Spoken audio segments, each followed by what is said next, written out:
सर्वांना मनपूर्वक नमस्कार. हे कागद मी एवढे ठेवल्यामुळे घाबरून जाण्याची गरज नाहीये.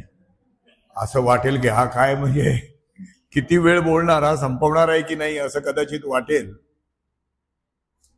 पण घाबरू नका, तसं काही होणार नाही. हे मी फक्त मला आयत्या वेळी कुठे उचलताना त्रास होऊ नये, हात थरथरतात माझे म्हणून मी ते जरा मांडून ठेवले. एक पहिला खुलासा करतो. यांनी बहुआयामी काहीतरी व्यक्तिमत्व म्हणून सांगितलं आणि नकळत मला डॉक्टरकी देखील चिकटवली आहे. तर मी नम्रपणे आधी हा खुलासा करू इच्छितो की मी 100% डॉक्टर नाही, असलोच तर पेशंट आहे. तर म्हणजे साधारण माणूस हा कुठल्या ना कुठल्या तरी बाबतीत पेशंट असतोच, काही ना काहीतरी असतंच, आणि माझ्या वयाचा असल्यावर तर असतोच असतो. तर तसा कुठल्या ना कुठल्या तरी बाबतीत मी पेशंट आहेच. तर दोन खुलासे करून मी माझी मांडणी कुरूंदकरांविषयी सुरू करतो. तत्पूर्वी आणखी एक गोष्ट मला सांगायची आहे, ती अशी की मी माझ्या अंदाजाने कॉलेजमध्ये होतो त्या काळापासून कुरूंदकर वाचायला लागलो. आणि ह्यांना मला कसं भेटता येईल, केव्हा भेटता येईल असं म्हणजे तळमळीनं असा विचार करत होतो. आणि कधीतरी अतिशय दुःखद बातमी म्हणजे मला जेव्हा कळलं नांदेडला असतात, मग आपण जाऊया, मग भेटूया. आणि तोच काळ असा होता की माझ्या उद्योगाच्या उभारणीचा काळ होता, तेव्हा मला शक्य नव्हतं. मग काय आपण त्याच्या थोडंसं आधी आणीबाणी होती, तर तेव्हा काही करता येणं शक्य नव्हतं. आणि लगेचच मी उद्योगाला लागल्यामुळे मग थोडा स्थिरस्थावर झाल्यावर भेटू असं म्हणेपर्यंत दुर्दैवानं माझ्याकडे ती बातमी आली आणि माझं भेटायचं राहून गेलं. माझ्या आयुष्यातला तो अतिशय दुःखद क्षण आहे की त्यांना मी भेटू शकलो नाही. नंतर कधीतरी मला विश्वास, नंतर दीपनाथजी असे सगळे भेटले, मला खूप आनंद झाला. आणि कदाचित माझ्या आयुष्यातल्या सुवर्ण क्षणांपैकी एक असा मी नक्की म्हणेन असा हा आजचा क्षण आहे की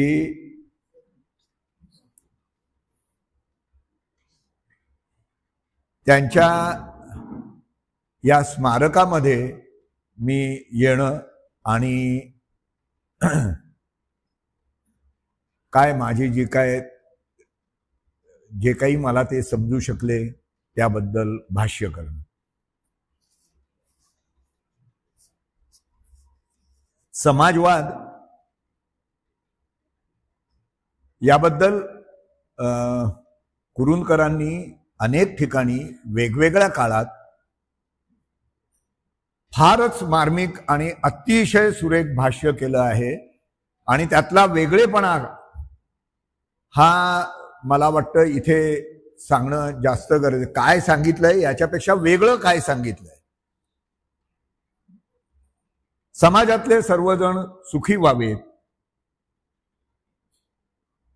सर्व थरांपर्यंत सुख पोहोचावं म्हणजे समाजवाद असं बरेच जणांना वाटत असतं, बऱ्याचच जणांना वाटत असतं की समाजवाद म्हणजे काय, तर सर्वांना सुखी करण्याचा समाजातल्या असा तो मार्ग असणार. आणि बऱ्याच लोकांना असंही वाटतं की ही कल्पना पहिल्यांदा मार्क्सनी मांडली. कुरूंदकर म्हणतात की सर्वांनी सुखी व्हावं ही कल्पना आपल्याकडे तर फारच पूर्वीपासून होती. सर्वेपि सुखिनः सन्तु सर्वे संतु निरामया, हे आपल्याकडे केव्हापासून आहे. आणि अगदी ज्ञानेश्वरांपासून अनेक संतांनी सर्वांनी सुखी होण्यासाठी काही ना काहीतरी मार्ग सांगितलेले आहे. त्यामुळे तो मार्क्सनीच पहिल्यांदा सांगितला असं नाही. सुखी समाजातल्या सर्वांनी व्हावं अशा इच्छा ह्या आपल्याकडे आणि अगदी पाश्चात्य जगात सुद्धा, म्हणजे क्लोक पासून, म्हणजे त्यांनीच कुरूंदकरांनीच उल्लेख केलेला आहे, रुसो पासून अनेकांनी समाजवादी पद्धतीला किंवा समाजवादाच्या मांडणीच्या काही भागाला स्पर्श केलेला आहे. अनेक लोकांना असंही वाटतं की समाजवाद म्हणजे प्राथमिक गरजांचं तत्वज्ञान आहे. म्हणजे सर्वांपर्यंत प्राथमिक गरजा पोहोचाव्या, म्हणजे अन्न पाणी निवारा, किंवा अगदी सोप्या भाषेत बोलायचं झालं तर रोटी कपडा और मकान, हे पोहोचवण्याचं तत्वज्ञान सर्वत्र सर्वांना पोहोचवण्याचं तत्वज्ञान म्हणजे, आणि त्याचा विचार करणं म्हणजे हे कसं पोहोचवायचं याचा विचार करणं म्हणजे समाजवाद. कुरूंदकर याच्यामध्ये पुढे सांगतात की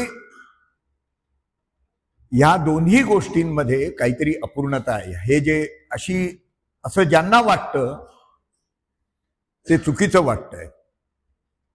पहिली गोष्ट म्हणजे ज्या संतांनी अनेक संतांनी आपल्याला सुखी आणि नैतिक होण्याचा मार्ग सांगितला, याच्यामध्ये कुठेही त्यांनी त्यासाठी सुखी होण्यासाठी किंवा नैतिक होण्यासाठी राज्यव्यवस्था, अर्थव्यवस्था या चौकटीला कुठेही हात लावलेला नाही.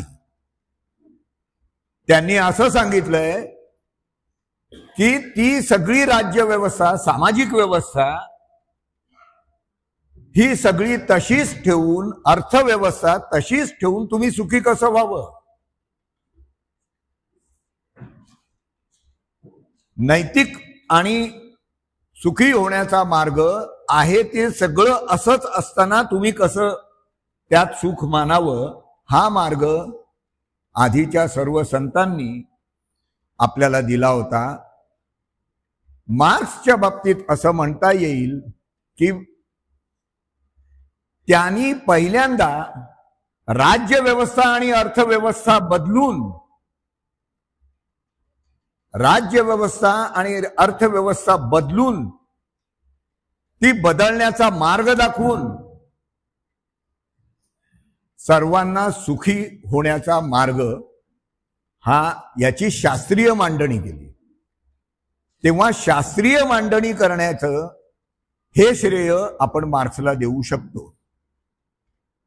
हे पुन्हा एक दोन वेळा मला सांगणं आणि आठवण करून देणं आवश्यक आहे की मी नाही, हे कुरूंदकर म्हणताय. समाजवाद एक कल्पना आणि समस्या, या लेखामध्ये त्यांनी ही मांडणी केली आहे. अनेक असे वेगवेगळे आहेत, पण या लेखाच्या शीर्षकामध्ये त्यांनी कल्पना आणि समस्या हे शीर्षक आहे त्याचं. तर कुठेतरी समस्या आहे हे त्या शीर्षकापासूनच कुरूंदकर मांडतायत. तर या सगळ्या बाबतीत बोलताना कुरूंदकर पुढे असं म्हणतात की शास्त्रीय मांडणी मार्क्सनी केली, पण ती मांडणी करण्याच्या मागे फ्रेंच राज्यक्रांती होऊन गेली होती. आणि फ्रेंच राज्यक्रांतीमध्ये स्वातंत्र्य, समता, बंधुता किंवा बंधुभाव हा मुद्दा त्या राज्यक्रांतीने केवळ त्यांच्या देशापुरता नव्हे तर जगभर पोचवला होता. हा विचार किंवा हा इतिहास मार्क्सच्या मांडणीच्या मागे होता हे समजावून घेतल्याखेरीज समाजवाद आपल्याला नीट उलगडणार नाही. दुसरी गोष्ट,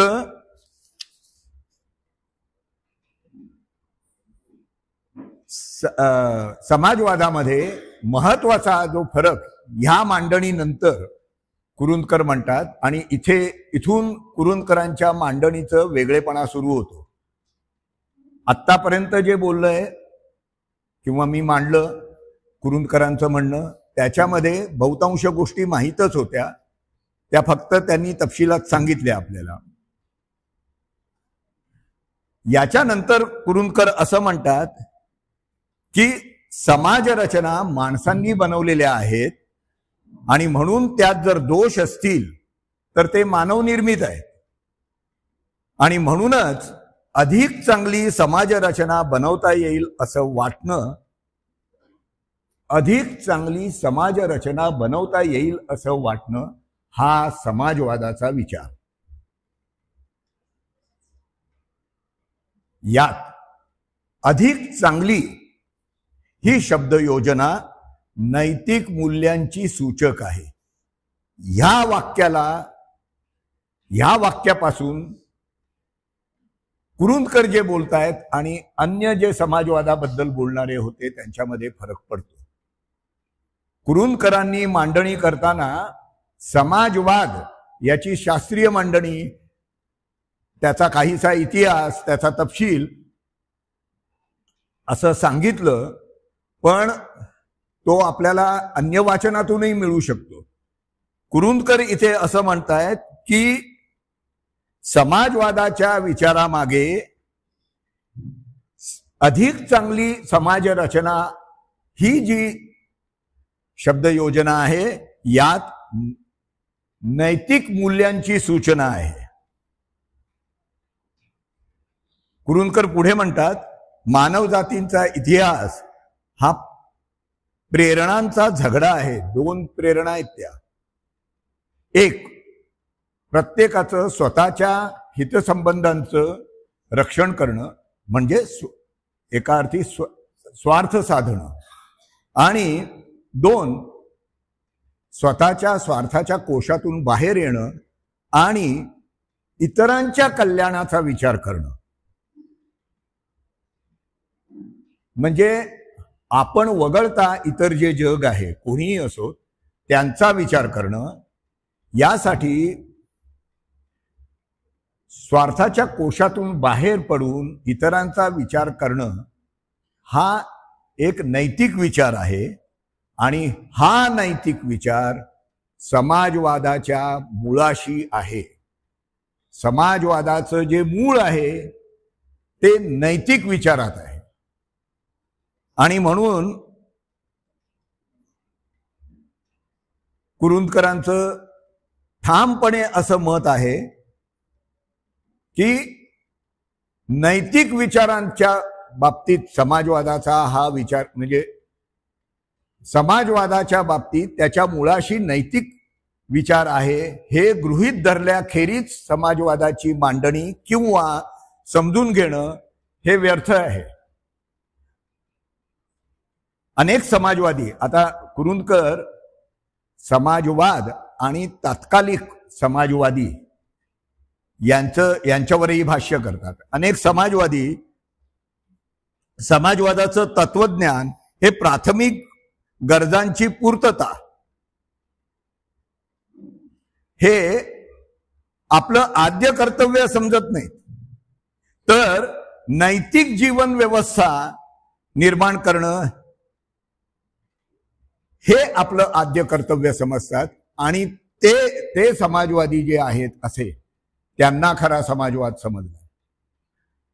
आर्थिक प्राथमिक गरजांची गरज भागवणं हा आद्य विचार केवळ न समजता नैतिक समाजाची रचना करणं हे ज्यांना कळलं त्यांना तो समाजवाद कळला, असं कुरुंदकर याच एका त्यांच्या मांडणीत म्हणतात.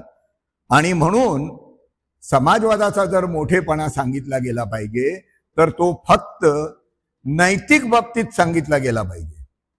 तो अध्यारूढ धरल्याखेरीज समाजवादाचा वेगळेपणा आणि मोठेपणा हा सांगता येणार नाही, असं कुरुंदकरांचं मत आहे. कुरुंदकर पुढे म्हणतात की समाजवादाचा विचार हा स्वाभाविकपणे माणसाच्या कर्तृत्वावरचा आहे. म्हणजे माणूस हे करू शकतो. माणसांनी समाजरचना बनवली आहे.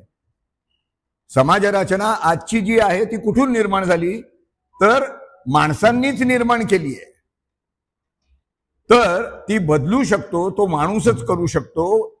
माणसाच्या कर्तृत्वात ती शक्ती आहे. माणसांनी प्रयत्न केले तर नवीन समाजरचना उभारली जाऊ शकते.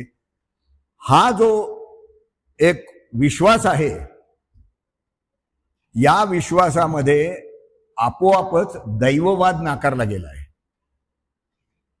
तो असा नाकारला गेलाय कारण आज जे काही वाईट घडलंय हे किंवा आज जे काही चांगलं घडलंय, विशेषतः आज जर काही चांगलं कोणाला वाटत असेल तर हे दैवानी मिळालंय असं नाही म्हणत समाजवाद.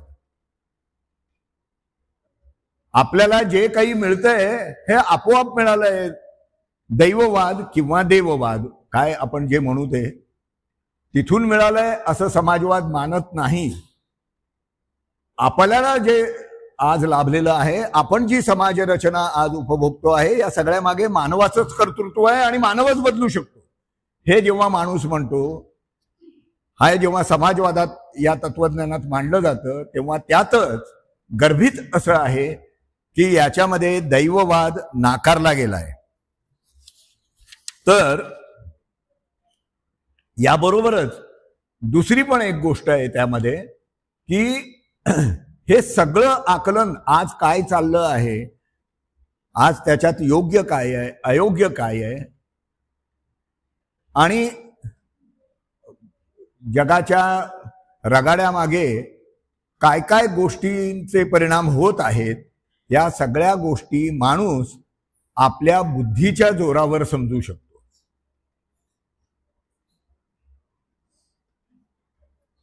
जे काही चालू आहे ते समजून घेणं हे माणूस आपल्या बुद्धीच्या जोरावर करून घेऊ शकतो. या वाक्यात वेगळेपणा खरं म्हणजे काही नाहीये, पण आपण याला नीट पाहिलं तर याच्या पुढच्या वाक्यामध्ये त्याचा उलगडा होतो. तो असा आहे की म्हणजे याचाच अर्थ नवीन समाजरचना हे निर्दोष कशी करता येईल हे माणूस आपल्या बुद्धीने ठरवू शकतो, देवाच्या आधारे किंवा दैवाच्या आधारे नाही. त्यामुळे समाजवादात अध्यारूतच बुद्धिप्रामाण्य हे आणि विज्ञानवाद हा आला आहे. ही काहीशी पाश्चात्य विचारसरणी वाटेल, कुरुंदकरांनी मान्यही केलंय. पण मूळ असं आहे की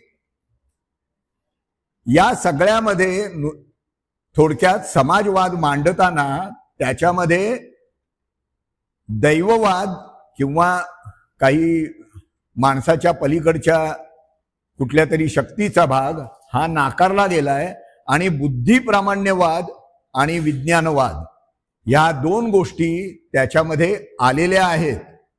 समाजवाद, आपण समाजवादाबद्दल चर्चा करताना या दोन गोष्टी त्यातून काढून टाकून आपण समाजवादाबद्दल बोलत असू तर तो पाया आपला चुकतोय. तर आता पुन्हा काही समाजवाद्यांबद्दल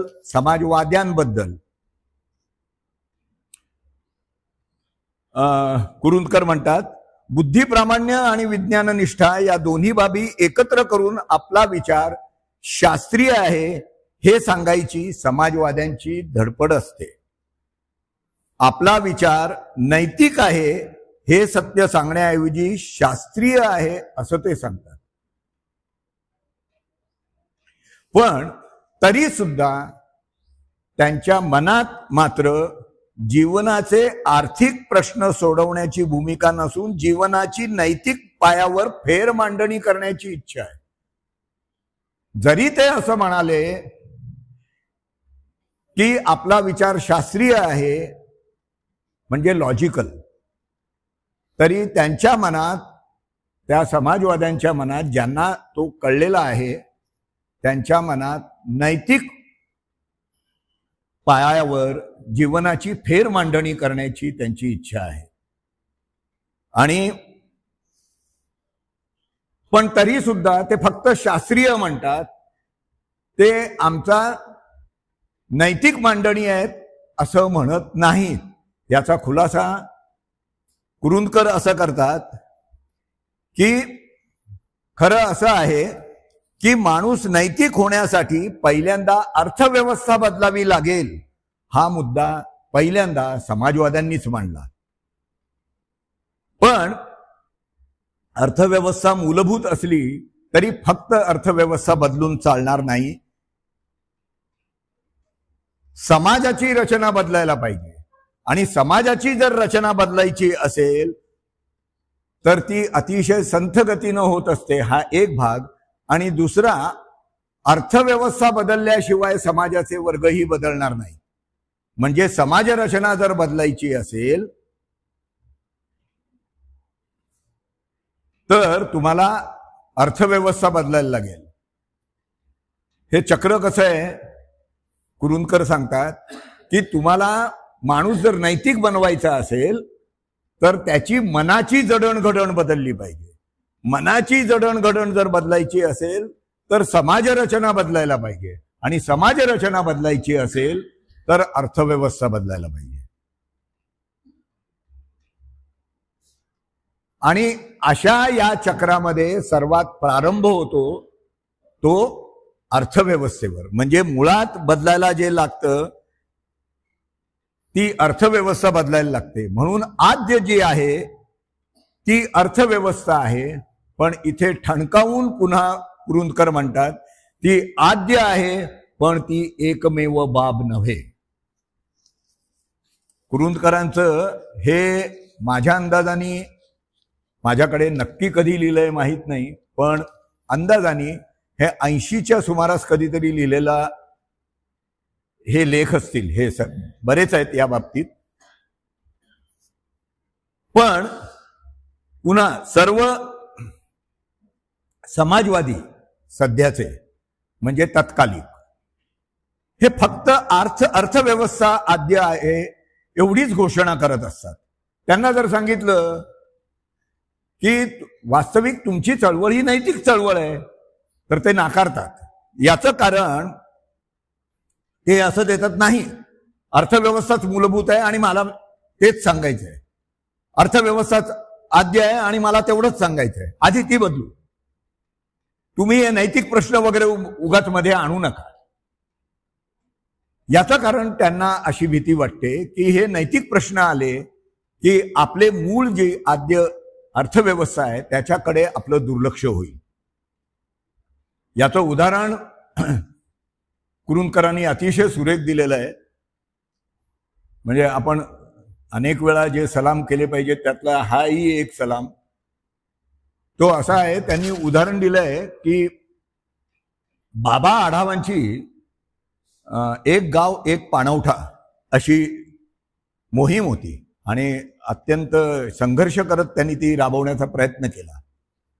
तर याच्यामध्ये प्राथमिक गरजा आणि आर्थिक भाग जर आपण आणला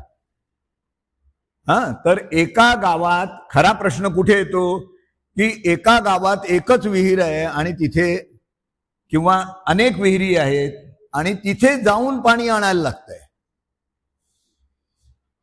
त्याच्याऐवजी सगळ्यांनी एका ठिकाणी येऊन ते पाणी घ्या.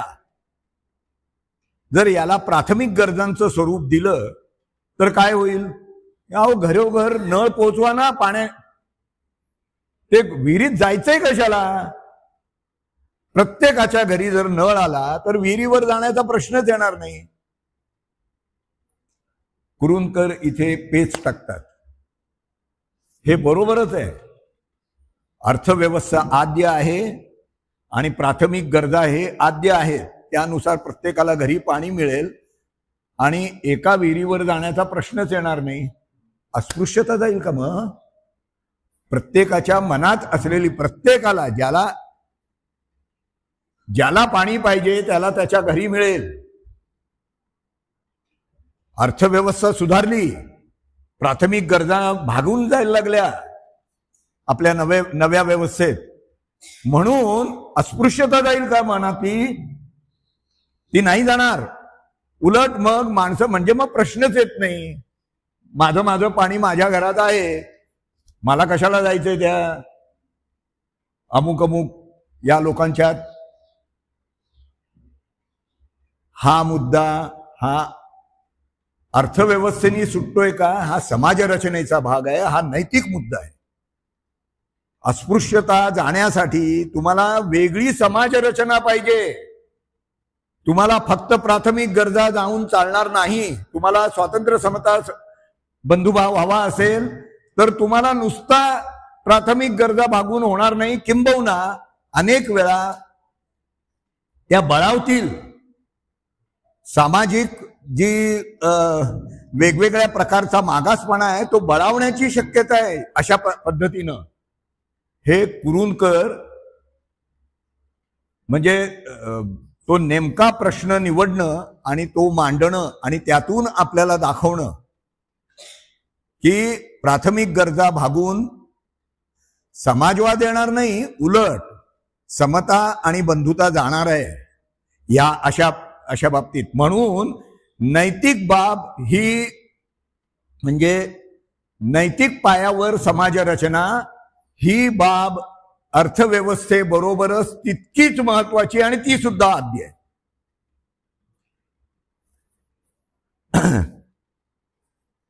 याच्या पुढे आणखी एका ठिकाणी म्हणजे याच प्रश्नाबाबत समाजवाद मांडल्याबरोबर समाजवाद्यांनी स्वातंत्र्य, समता, बंधुता हा मूळ पाया मानला आहे. तर त्याच्यामध्ये स्वातंत्र्य या कल्पनेवर भर दिलाय. पण समस्येची मांडणी या लेखाचं शीर्षक आहे, त्याच्यामध्ये समस्या आहे. तर इथे समस्येची मांडणी करताना त्यांनी असं म्हटलंय की स्वातंत्र्य म्हटल्याबरोबर आपण अगदी लिहिलंया स्वातंत्र्य मिळालं पाहिजे असं म्हणतो, पण मिळाल्याबरोबर त्याची पहिली गोष्ट किती जणांसाठी, कशासाठी आणि कुठल्या प्रकारचं, अशा म्हणजे कुणाचं स्वातंत्र्य आणि कशासाठी स्वातंत्र्य आणि किती जणांचं स्वातंत्र्य, या लगोलगच येतो हा प्रश्न. त्यांनी उदाहरणही दिलंय की स्वतःला समाजवादी म्हणणाऱ्या अशा अनेक गटांनी, विशेषतः त्यांनी कम्युनिस्टांचा उल्लेख तिथे केलेला आहे, आणीबाणी आलेली असताना अनेकांनी पाठिंबा दिला होता. आणि त्यांचं म्हणणं असं होतं की स्वातंत्र्य हे काही मुठभर बुद्धिजीवींचं आणि मुठभर भांडवलदारांचं जर जात असेल तर आक्षेप काय. इथे स्वातंत्र्य कुणाचं, किती जणांचं आणि कशासाठी हा प्रश्न निर्माण होतो आणि हा उपस्थित केलाय. आणि इथे समाजवादावर ज्यांचा विश्वास आहे अशा लोकांनी सुद्धा त्या काळात आणीबाणीला पाठिंबा दिला होता किंवा ते तेव्हा गप्प होते, हा उल्लेख कुरूंदकर करतात. आणि पुढचा भाग असा आहे की हा प्रश्न महत्वाचा आहेच, तो सोडवताना खरा पेच कुठे सुरू होतो. खरं म्हणजे तो मला दिलेल्या विषयामध्ये नाही आहे, तो माझ्या अंदाजाने दीपनाथजींच्या विषयात आहे. पण मला त्याला हात घातल्याशिवाय त्या विषयाला याची कुरूंदकरांचं म्हणणं पूर्ण सांगता येणार नाही.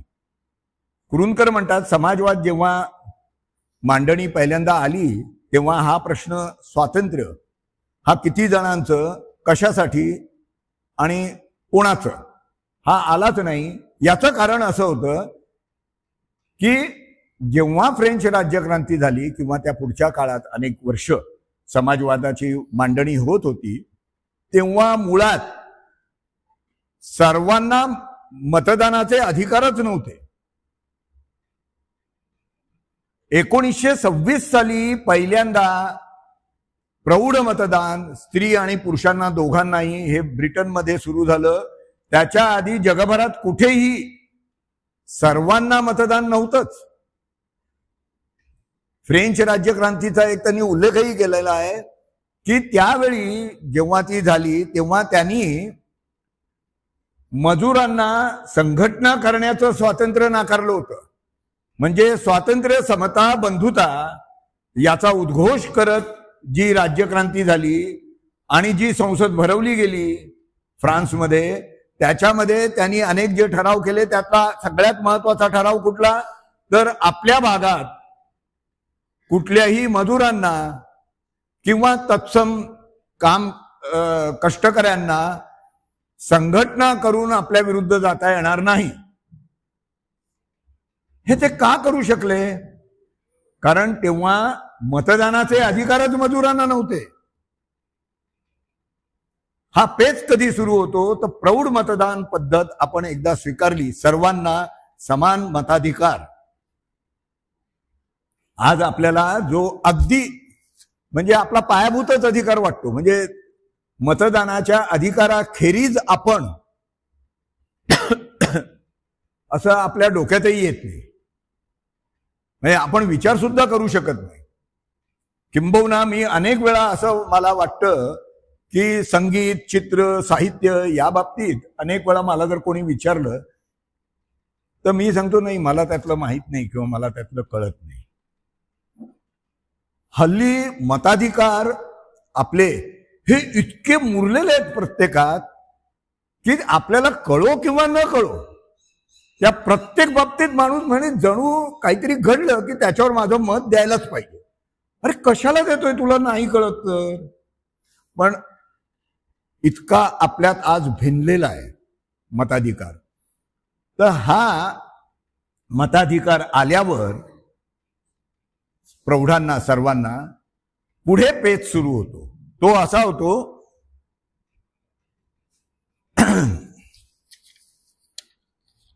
की कुरूंकरांची वाक्य आहेत, जरा मला ती नेमकी त्यांच्याच भाषेत सांगायला पाहिजेत. लोकशाहीमध्ये म्हणजे जिथे प्रौढ मतदान आहे तिथे निवडून येण्यासाठी बहुमताचीच गरज असते आणि त्या बहुमतासाठी परंपरेनं चालत आलेले समूह आपल्या पाठीशी घेण्याची गरज असते प्रत्येक उमेदवाराला. याचा अर्थ लोकशाहीत एका बाजूनं समाजातल्या मूक वंचित घटकांच्या व्यक्त होण्याची, स्वातंत्र्याची, न्यायाची आणि हक्कांची आकांक्षा वाढवण्याची प्रक्रिया सुरू होत असते, तर दुसरीकडे परंपरेनं चालत आलेले गट चुचकारून त्यांना हाताशी घेण्याची प्रक्रिया सुरू असते. किती नेमकेपणा आहे. प्रौढ मतदान झाल्यावर आज आपल्याला त्या म्हणजे असा काळच माहित नाही, आपल्यापैकी तर कोणालाच माहित नसेल की आपल्याला मताचा अधिकार नाही, असा काळच आपल्याला माहित नाही. तेव्हा हे कधी सुरू झालं हे आपल्याला नेमकं सांगता येणार नाही. पण आज जे आपण भोगतो आहोत ते 80 साल किंवा त्याच्या अगोदर कुरूंकर असं म्हणतायत की प्रौढ मतदानात जर काही झालं असेल, सगळ्यात मोठा पेच निर्माण झालेला असेल, तर तो जो निवडून येणारा जो किंवा ज्याला ज्याला उमेदवारी करायची आहे त्या प्रत्येकाला काय करायला लागतं, तर प्रौढ मतदानामुळे प्रत्येक समाजाच्या प्रत्येक व्यक्तीला आपल्या हक्कांची, आपल्या स्वातंत्र्याची आणि न्यायाची जाणीव प्रौढ मतदानाने सर्वांना मिळाली. ती मिळतेच आणि ते वाढतच जातं. प्रत्येकाला जेवढं जेवढं शिक्षण मिळत जातं आणि जेवढी आपल्या हक्कांची जाणीव होत जाते तेवढी मतदानाच्या वेळी तो बजावत असतो, तो बजावतो मुद्दाम. हे एका बाजूला होत असतं. म्हणजे या आकांक्षा वाढत जाणं प्रत्येकाच्या, आणि दुसऱ्या बाजूला काय होतं तर जो निवडून यायचंय मला असं ठरवणारे सगळे उमेदवार यांना परंपरेनं चालत आलेले गट, आता हे गट कुठले हे आपण प्रत्येक जण बघू शकतो आणि स्वतःचं ठरवू शकतो. प्रत्येक गट त्याला चुचकारून त्याला परंपरावादी गट, त्यांना आपल्या बाजूला बहुमत घेण्यासाठी त्यांना चुचकारणं आणि आपल्या हाताशी घेणं हा प्रत्येक उमेदवार करत असतो. म्हणजे एका बाजूला न्याय, समता, बंधुता आणि स्वातंत्र्य हे लोकशाही एका बाजूला सर्वांना देत असते, तर दुसऱ्या बाजूला समाजामध्ये वेगवेगळे गट निर्माण व्हावेत, चुचकारले जावेत आणि त्या गटांतर्गत भिन्नता किंवा वेगळेपणा हा वाढत जावा, ही लोकशाही प्रक्रियाच करत असते. एकाच वेळी या दोन्ही गोष्टी घडत असतात. या ठिकाणी कुरुंदकर म्हणतात जी समस्या आहे त्याचं मूळ इथे येतं. यामुळे कुरुंदकरांच्या म्हणण्यानुसार लोकशाही प्रक्रियेत, म्हणजे इथे कुरुंदकरांचा जो जी टीका आहे ती लोकशाही प्रक्रियेवर आहे. लोकशाही प्रक्रियेत समाजवाद, समता, बंधुता ही प्रत्यक्षात येण्याची गती ही मंदावलेली असते किंवा ती थांबूनच जाते. अनेकदा आपण तर आता असं बघतोय की ती उलट्या दिशेला जाते. म्हणजे सामाजिक गट हे वेगवेगळे तऱ्हेने वाढत जातात आणि प्रत्यक्षात त्यातल्या अल्पसंख्य गटाला हे एका बाजूला त्याच्यावर दडपण आणत आणत कोंडी करत समता त्याची घालवून टाकलेली असते. ही आजची गत आपली आहे. याबद्दल कुरुंदकरांनी हे त्या काळात लिहिलेलं आहे. हे जावं म्हणजे हा पेच आहे लोकशाही मधला. त्यांचं म्हणणं असं आहे की हे मार्क्सलाही कळलं होतं की हा पेच आहे आणि त्यामुळे मार्क्स किंवा कम्युनिस्ट नंतरचे यांच्याबद्दल ते असं म्हणतात. म्हणून या पेचामुळे पंचायत अशी होते की त्यांना लोकांना लोकशाही पद्धतीनं त्यांच्यात बदल घडवत, लोकशाही पद्धतीनं म्हणजे सर्व लोकांना मतदानाचे अधिकार आहेत, त्या मतदानाच्या अधिकारातून जे बहुमताने निवडून येतात त्या माणसांनी सर्वांना समजावून सांगणं, त्यांना पटवणं, ह्या सगळ्या प्रक्रियेत प्रचंड वेळ जाणार. त्यामुळे या पद्धतीत समाजवाद प्रत्यक्षात आणणं शक्य नाही हे कम्युनिस्टांना कळलेलं असतं किंवा कळलेलं होतं. आता असं म्हणायला लागेल कळलेलं होतं. आणि त्यामुळे समता, बंधुता आणि स्वातंत्र्य हे आणण्यासाठी त्यांना क्रांती ही गरजेची वाटते आणि ती लवकर व्हावी म्हणून हिंसात्मक किंवा रक्तमय क्रांती त्यांना करणं हे अनिवार्य वाटतं. कारण अन्यथा तुम्ही हे वर्षानुवर्ष चालत राहील. आपण बघतोच आहोत म्हणजे की समता आली आहे का 75 वर्षात? खरं स्वातंत्र्य आज आलंय का? तर ते आलेलं नाही. आपल्याकडेच नाही, अनेक म्हणजे ही जगभरातली बाब आहे. हे का मी किंवा मी चुकून मी म्हणालो, कुरुंदकर हे बोलताना फक्त भारताबद्दल बोलतायत असं नाही, भारताचा संदर्भ मात्र ते सोडत नाही. पण बरीच उदाहरणं किंवा ही त्यांच्या विवेचनामध्ये ही नेहमी पूर्ण जगभरातली असतात. तर मुद्दा असा आहे की तो जर होत नसेल तर रक्तमय क्रांती करणं आवश्यक आहे आणि ते करून प्रोलेटेरिएट म्हणजे सर्वहारा याची हुकुमशाही आणणं आवश्यक आहे. का? तर पुन्हा लोकशाही प्रक्रियेत ते यांना उलटून टाकतील. तो जो वरिष्ठ वर्ग आहे किंवा बुद्धिजीवी वर्ग आहे किंवा विचार स्वातंत्र्य मांडताना काही जणांना पटलं तर ही राज्यव्यवस्था आलेली उलटून टाकतील. तर ती उलटून टाकू नये म्हणून सर्व हारांची किंवा कामगारांची हुकुमशाही ही त्यांना आवश्यक वाटते. ती हुकुमशाही जर आली नाही तर पुन्हा त्यांच्या दृष्टीनं लोकशाही त्यांना उलटून टाकेल. कम्युनिझमची अपरिहार्यता याच्यामध्ये रुंदकर मांडतात. आणि त्यात काय पेच होतो तर एकंदरीत असं होतं की जर थोडक्यात स्वातंत्र्य, समता, बंधुता हे करताना नीतिमत्तेची चाड जर सोडली, म्हणजे आपण रक्तमय क्रांती करतो किंवा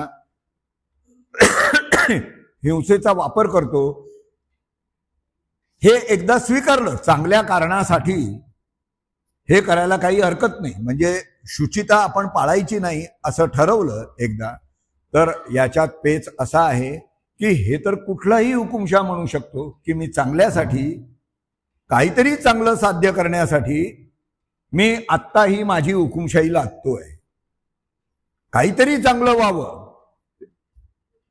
उदात्त कुठलं तरी कारण आहे त्यासाठी मी हुकुमशाही आणतोय आणि त्यासाठी अमुक अमुक लोकांना कापून टाकणं हे आवश्यक आहे, ते मी करतो. हे कुठलाही हुकुमशाह करू शकतो. आणि या दोन्हीची कारणं एकच आहे, अत्यंत नीतिमान समाज बनावा असं उद्दिष्ट आहे असं कम्युनिस्टांचं असं धरलं तरी तो करण्यासाठी मात्र, तसा करण्यासाठी त्यांना अनितीचा जर वापर करावा लागत असेल तर मग मूळचा पुढचा भाग हा व्यर्थ होतो, तो फोल ठरतो. हा कम्युनिस्टांचा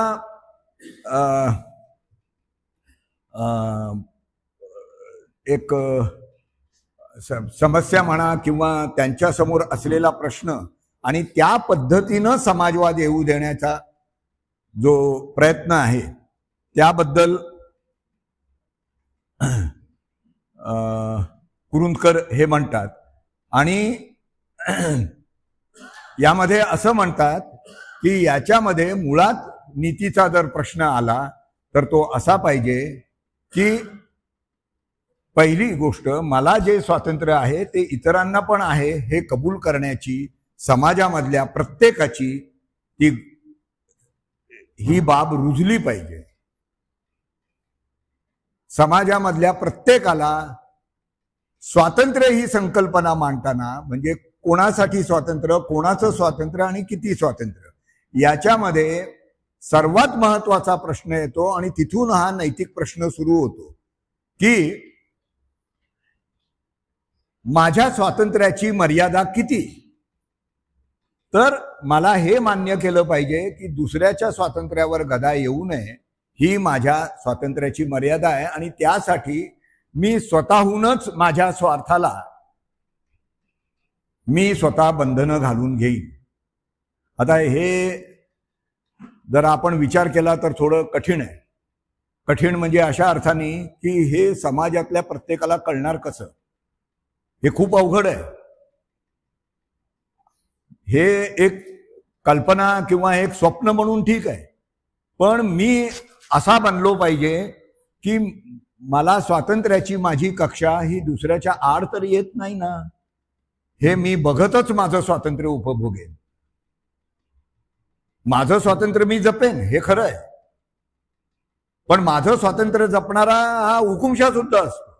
दुसऱ्याच्या स्वातंत्र्यावर काय, त्याच्या स्वातंत्र्याला बाध येणार नाही हे मी बघितलं पाहिजे. हे समाजातला प्रत्येक माणूस किंवा मतदार हे करेल का? तर या ठिकाणी मला नेहमी असं वाटतं की कमालीचा वेगळेपणा हा ओळखणं या अनेक बाबतीत आहे, तसा गांधीजींचा वेगळेपणा इथे नमूद करतात कुरुंदकर.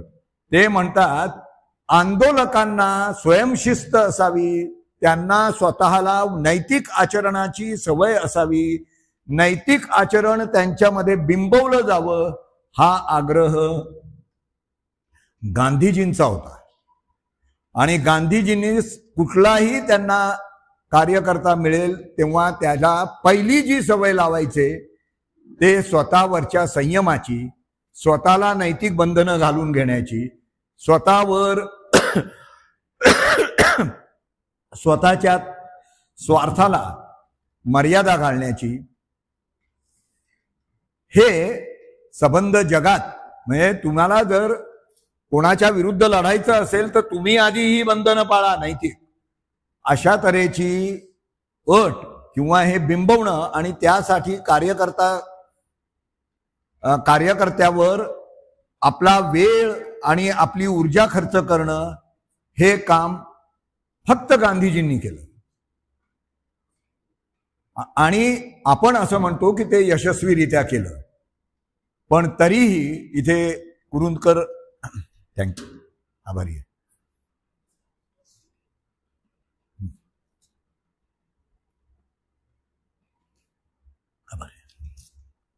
कुरुंदकर पुढे म्हणतात, तरीही हे कायमचं राहिलं का, किंवा अगदी त्यांच्या हयातीपर्यंत सर्वांपर्यंत पोचवू शकले का?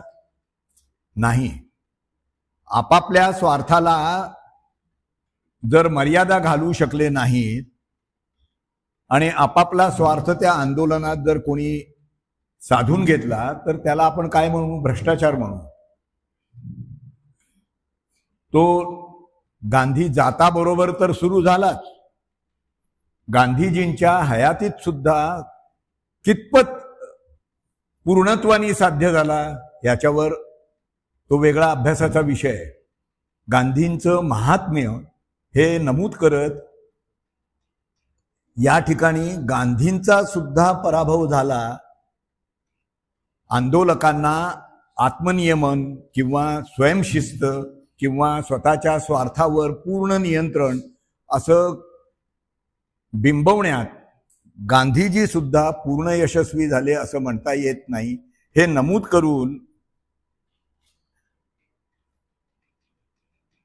कुरुंदकर प्रश्न करतात की असं जर ते सुद्धा जर हरलेले असतील तर सगळा समाज, आपण सर्व समाजातल्या व्यक्ती यांच्यापर्यंत स्वातंत्र्याच्या संकल्पना की बाबा तुमचं स्वातंत्र्य हे इतरांवर आघात करणार नाही एवढंच आहे, तुम्ही ते मर्यादेत ठेवलं पाहिजे, तुम्ही स्वतंत्र आहात, याच्याबरोबरच ही समता आहे, त्यामुळे इतरांना पण ते स्वातंत्र्य आहे एवढंच तुम्ही घेऊ शकता.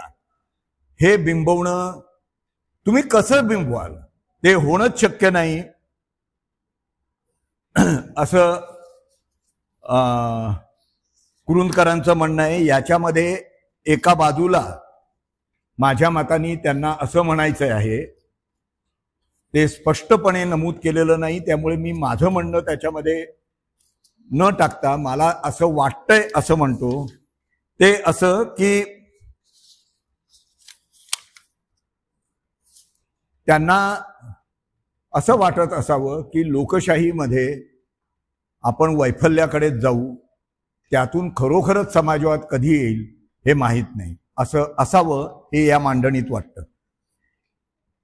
याच्यामध्ये एका ठिकाणी ते असं म्हणतात की समाजवादावर दुसरा एक आक्षेप आहे लोकांचा, अनेकांचा आहे, म्हणजे विशेषतः राष्ट्रवाद जेव्हापासून बलवत्तर झाला आहे तर ते राष्ट्रवाद म्हणजे राष्ट्रवादी म्हणजे पक्ष नव्हे, जे नॅशनलिझम किंवा देश काय म्हणतात त्याला, राष्ट्रवादी विचार आमचा असं जे करू पाहतात, या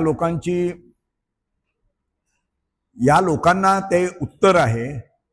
त्यांचं असं म्हणणं आहे, पुन्हा इथे कुरुंदकर वेगळं सांगतायत, माझ्या अंदाजाने ही मांडणी खूपच वेगळी आहे की राष्ट्रवाद हा समाजवादाच्या विरुद्ध आहे आणि समाजवाद हा आंतरराष्ट्रवाद आहे, असा एक समज अनेकांचा आहे, विशेषतः राष्ट्रवादी लोकांचा. त्याच्यावर कुरुंदकर असं म्हणतात, तसं नाही. राष्ट्रवाद आणि समाजवाद हे जवळजवळ अविभाज्य अंग आहेत एकाच देशाची. आणि विशेषतः त्यांनी भारताचं उदाहरण घेतलंय त्यासाठी, आणि ते असं म्हणतायत की भारतामध्ये राष्ट्रवाद आणि समाजवाद हे एकत्र असणं ही आपली पूर्वअट आहे. म्हणजे समाजवाद किंवा राष्ट्रवाद जर मांडायचा असेल तर समाजवाद मांडलाच पाहिजे किंवा तो अध्यारूत धरला पाहिजे, ही पूर्वअट आहे. हे भारतासाठी तर निश्चित आहे, कारण त्यांचं म्हणणं, त्याच्यासाठी त्यांनी इतिहास दिलेला आहे. गोखले, रानडे, गोखले, गांधी आणि नेहरू इथपर्यंतचा एक त्यांनी सगळा पट मांडून ते दाखवतात की आपल्याला आपण समाजवाद आणि राष्ट्रवाद, म्हणजे स्वातंत्र्यपूर्व काळात जेव्हा राष्ट्रवाद हा जेव्हा मांडला जात होता तेव्हा त्याच्यामध्ये ते दोन भाग करतात. एक, दोन नाही तीन. एक मवाळ म्हणजे आर्थिक सुधारणावादी, जहाल म्हणजे आर्थिक राष्ट्रवादी,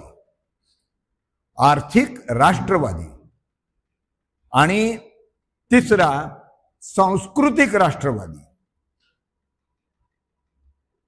आता हा भेद जो कुरूंकरांनी दाखवलाय तो फारच अप्रतिम आहे. आणि याच्यामध्ये ते असं म्हणतात, टिळक आणि गांधी या दोघांनीही वेगवेगळ्या वेळी, विशेषतः टिळकांनी सांस्कृतिक राष्ट्रवाद हा सोडून दिला, आणि तो नेमका कसा आणि कोणत्या कारणांनी सोडला याचा खुलासा कुठे मिळत नाही. पण एक वेळ अशी आली, त्याच्यासाठी त्यांनी लखनौ कराराचा उल्लेख केलेला आहे की लखनौ करार हा टिळकांनी केला तेव्हा त्यांनी तो निश्चितपणे सांस्कृतिक राष्ट्रवाद सोडून हा पूर्ण आर्थिक राष्ट्रवाद, म्हणजे आम्हाला स्वतंत्र व्हायचंय याचं प्रमुख कारण आम्हाला आर्थिक आपल्या देशाची आर्थिक बाजू बळकट करायची आहे, आणि इथल्या लोकांना रोजगार किंवा इथल्या लोकांचं काम किंवा इथल्या उत्पादनांना बाजारपेठ अशी सगळी व्यवस्था निर्माण करायची आहे. हे मान्य केल्याशिवाय त्यांनी लखनौ करार करणं शक्य नाही असं कुरूंकरांचं म्हणणं आहे. आणि ते आपण वाचल्यावर लक्षात येतं की हा मुद्दा अनेक वेळा लखनौ करार माहिती असूनही आपल्या डोक्यातून निसटलेला असतो, जो कुरूंकरांनी स्पष्टपणे दाखवला. तर हा सगळा स्वातंत्र्यपूर्व काळाचा भाग हा पुढे येताना घटनेत ग्रथित झालेला आहे. त्यांनी शब्द योजना फार सुरेख केलेली आहे की आपला जो राष्ट्रवाद आहे, जो म्हणजे संविधानात जो ग्रथित झालेला आहे तो असा आहे की कुठल्याही समाजाचे किंवा याचे भेदभाव न बाळगता सर्वांच्या भल्यासाठी, म्हणजे वाक्य आपल्या राष्ट्रवादाची कल्पना, त्यांचंच सांगतो, आपल्या राष्ट्रवादाची कल्पना संपूर्ण जनतेला समता, न्याय आणि स्वातंत्र्य देण्यास वचनबद्ध आहे. हा न्याय सामाजिक, आर्थिक आणि राजकीय क्षेत्रात दिला जाईल हे संविधानात मुद्दाम नमूद आहे. आणि इथे जनता सार्वभौम आहे. प्रत्येक नागरिक तो कुठल्याही धर्म, जात, पंथचा असो, कुठल्याही भाषेचा असो, त्या सर्वांना समान नागरिकत्वाचे हक्क आहेत. यामध्ये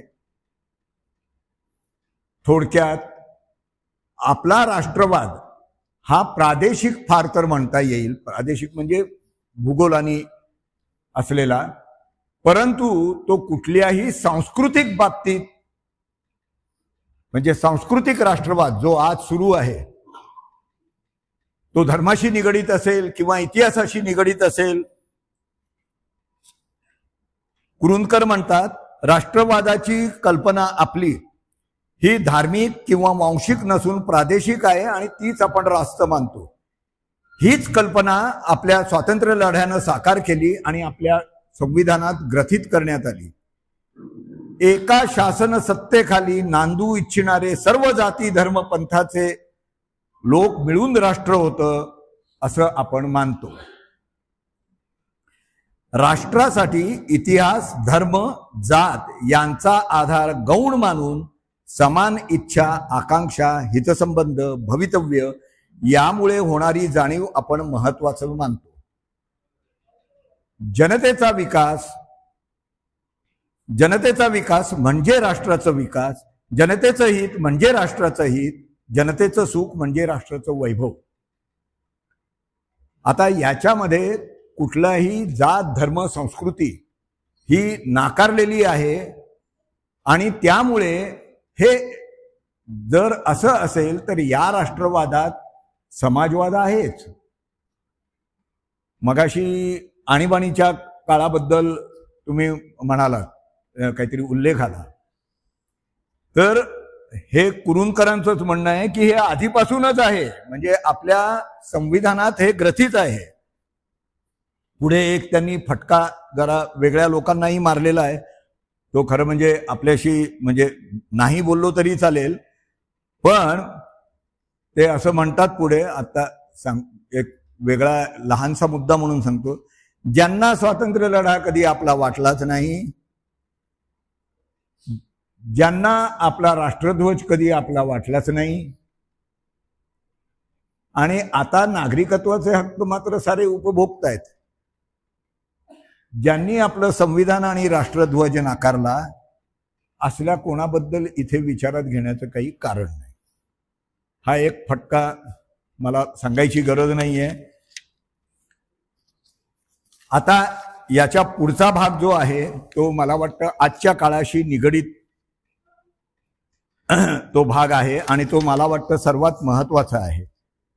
भांडवलशाहीनं घेतलेलं नवीन रूप. आता समाजवादामध्ये ते भांडवलशाहीचं, समाजवाद्यांना काय लक्षात आलेलं नाही असं म्हणतात. भांडवलशाही लक्षात आलेलं नाही किंवा त्यांच्या समोरचा पेच. भांडवलशाहीनं घेतलेलं नवीन रूप हा समाजवाद्यांच्या पुढचा सर्वात मोठा प्रश्न आहे. जुन्या काळात भांडवलदार जास्तीत जास्त नफा कसा मिळवावा एवढाच एक विचार करत असत. नव्या काळातला भांडवलदार जनतेची क्रयशक्ती घसरायला लागली तर आपल्या मालाचा खप होणार नाही आणि आपलं अस्तित्व धोक्यात येईल. हे ओळखून समाजाची क्रयशक्ती घसरू देत नाही आणि समाजाची क्रयशक्ती घसरू नये म्हणून सरकार त्याच्या ताब्यात ठेवून, म्हणजे भांडवलदारांच्या ताब्यात ठेवून सरकारी खर्चातून संघटित मजुरांचं जीवनमान आणि क्रयशक्ती उंचावत जातो.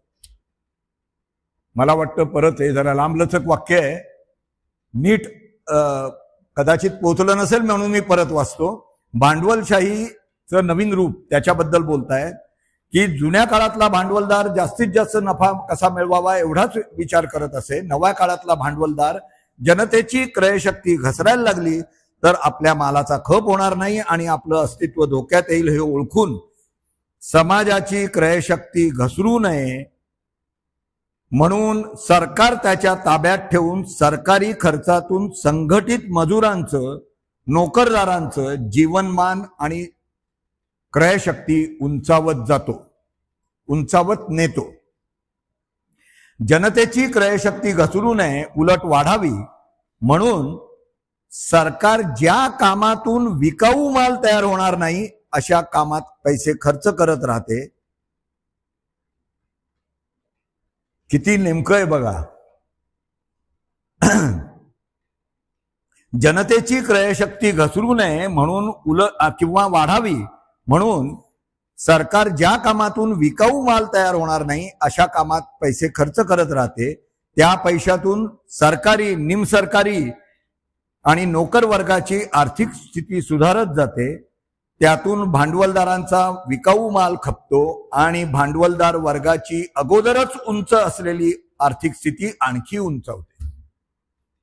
काय अद्भुत उलगडा आहे हा 80 साली लिहिलेला, आज किती 45 वर्षानंतर किंवा 46 वर्षानंतर आपण बोलतोय. भांडवलदार वर्गाची अशा पद्धतीनं उंच असलेली आर्थिक स्थिती अधिकच उंचावत जाते, परंतु असंघटित मजूर, शेतमजूर यांची आर्थिक स्थिती मात्र अधिकाधिक खालावत जाते. आज आपण हा एवढाच भाग समाजवाद आणि ह्या गोष्टी आपण ज्या कुरूंकरांनी मांडल्या आहेत त्या कदाचित आजच्या घडीला आपण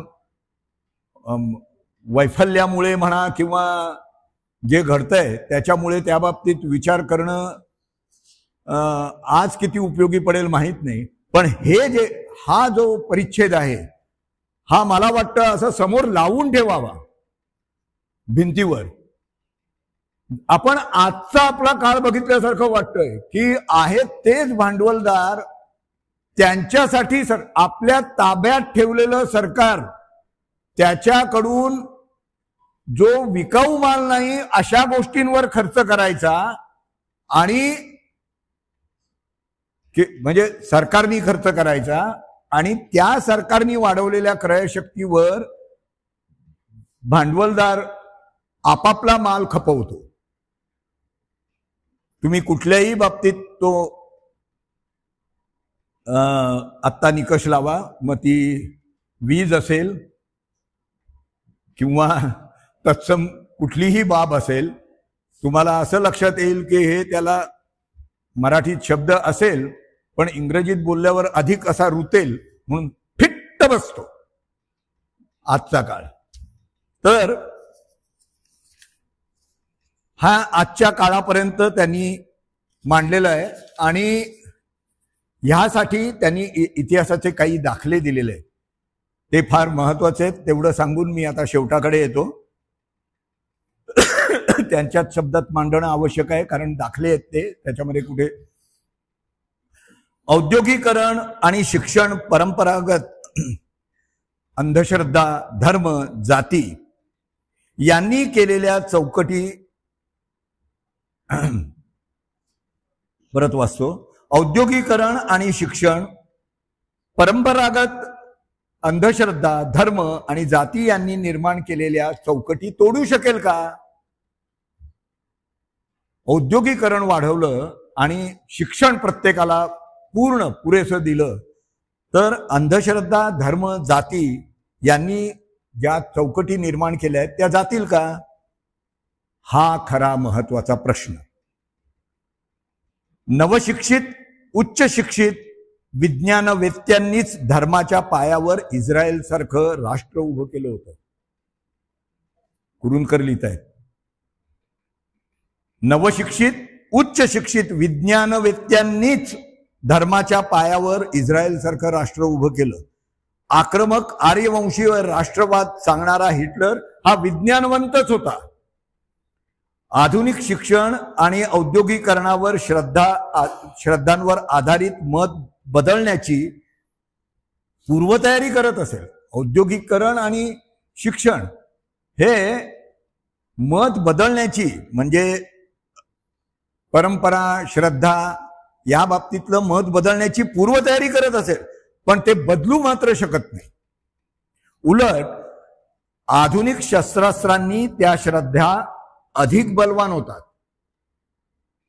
जगातील सर्व समाजवाद्यांनी धर्म ही प्रतिगामी शक्ती मानली आणि ती सर्व विकासाला, स्वातंत्र्याला अडथळा आणणारी शक्ती असल्यामुळे शिक्षण आणि औद्योगिकरणाच्या प्रसारामुळे धर्म, श्रद्धा या बाबी आपोआप मरतील असं त्यांचं गृहीतक आहे. पण धर्माला प्रतिगामी शक्ती मानणं पुरेसं नाही. हा इशारा समाजवाद्यांना आहे. धर्माला प्रतिगामी शक्ती मानणं पुरेसं नाही. त्यासाठी आर्थिक लढे देत असतानाच विज्ञाननिष्ठ मन निर्माण करण्यासाठी धर्म आणि जुनाटपणा याविरुद्ध प्रदीर्घ लढा भरावा लागेल. हा आपल्या सगळ्यांसाठी अत्यंत मोलाचा विचार मला वाटतो की हे असं जाणार नाहीये. आणि याचं म्हणजे मुळात कारण समाजवाद हा नैतिक विचार आहे आणि त्यामुळे तो आपल्याला वाटतो तितक्या लीलया किंवा सहजपणे किंवा हा येणार नाही. त्यासाठी प्रदीर्घ लढा आपल्याला उभारावा लागेल. हा कुठेतरी निराशाजनक असू नये म्हणून त्यांचाच मी एका ठिकाणी एक परिच्छेद आहे तेवढा वाचतो की ज्याच्यामध्ये ते आशावादी आहेत किंवा तरी सुद्धा समाजवाद का, असा त्यांचा तो एक परिच्छेद आहे. समाजवाद हे जीवनातलं सर्व दुःखांवरचं उत्तर नाही हे मान्यच आहे, पण जीवनामध्ये समाजव्यवस्था आणि अर्थव्यवस्था यांनी जी सामाजिक दुःख निर्माण केलेली आहेत त्यापैकी जी दुःख प्राथमिक गरजांशी निगडीत आहेत तेवढ्याचं उत्तर समाजवाद आहे. म्हणून ते वैयक्तिक दुःखाचं उत्तर नसून सामाजिक दुःखाचं उत्तर आहे. या दुःखाचं उत्तर दिल्याशिवाय खरा निर्भय माणूस होऊ शकत नाही अशी समाजवाद्यांची भूमिका आहे. सगळ्याच माणसांना जर स्वतंत्र करायचं असेल तर सर्वांना निर्भय करायला लागेल. सर्वांच्या गरजांची पूर्तता करायची असेल तर स्वार्थाला वाव सापडेल अशी रचना पाहिजे. यातलं सर्वात महत्वाचं वाक्य मला वाटतं, जगण्यासाठी माणसाला अनैतिक होण्याची गरज पडू नये. जगण्यासाठी माणसाला अनैतिक बनण्याची गरज पडू नये अशी सगळी समाजव्यवस्था नैतिक करणं हा ध्येयवाद आहे. तो बुद्धी आणि विज्ञानाच्या आधारे साकारण्याचा समाजवादाचा प्रयत्न आहे. आपला एवढं सगळं असूनही हा प्रयत्न का आणि कशासाठी असं कुरुंदकर म्हणतायत. तो ज्या ठिकाणी म्हटलाय त्याचा वापर मी आत्ता आपल्यामध्ये कुठेही हताशा येऊ नये सध्याची परिस्थिती बघून, सध्याचा आत्ताचा अवकाश बघून कुठेही आपण निराश होऊ नये, किंबहुना प्रदीर्घ लढ्यासाठी नैतिक पायावर आपण समाजरचना कशी बदलता येईल याचा विचार करावा. हा आशय कुरुंदकरांच्या या सगळ्या विवेचनातून, याच्यात माझं फारच म्हणजे मी फक्त त्यांच्याच जे विवेचन आहे त्याचे वेगवेगळ्या ठिकाणचे अशी एक काय म्हणतात त्याला कदाचित संपादन असेल आणि माझं आकलन असेल. फार तर माझा आकलनाचा काही भाग याच्यामध्ये कुठेही काही चूक आढळली, दोष आढळला तर तो 100% फक्त माझा आहे. याचा थोडा सुद्धा म्हणजे मी त्या आकलनामध्ये कमी पडलो किंवा मला समजलंच नाही असं म्हटलं तरी चालेल. परंतु माझं सगळ्यांना आवाहन असं आहे की वेगवेगळ्या पुस्तकातले हे जवळजवळ एक 8 किंवा 10 ठिकाणचे लेख आहेत, त्याच्यामध्ये लोकशाही सुद्धा आहे. तर हे आपण ह्यासाठी वाचावे. माझ्याकडून काही चूक झालेली असेल किंवा कुठला जे त्यांना सांगायचं नाही असं काहीतरी माझ्याकडनं गेलं असेल तर मला आपण सगळ्यांनी क्षमा करावी आणि स्वतःला दुरुस्त करून घ्यावं माझ्याकडून गेलेलं चूक. म्हणून मी सगळ्यांना हे एवढं आवाहन करतोय. आपण मला गेले जवळजवळ तासभर किंवा थोडं जास्तही असेल शांतपणे ऐकून घेतलं. मला मनापासून आपल्या सगळ्यांचे आभार. म्हणजे एवढा वेळ मला तुम्ही ऐकून घेणं हेच मला खरोखर तुमच्या संयमाचा आणि सहनशीलतेचा आदर तर आहेच, पण त्याला सगळ्याला सलाम करतो मी. तुम्ही एवढं ऐकून घेतलं त्याबद्दल आणि थांबतो.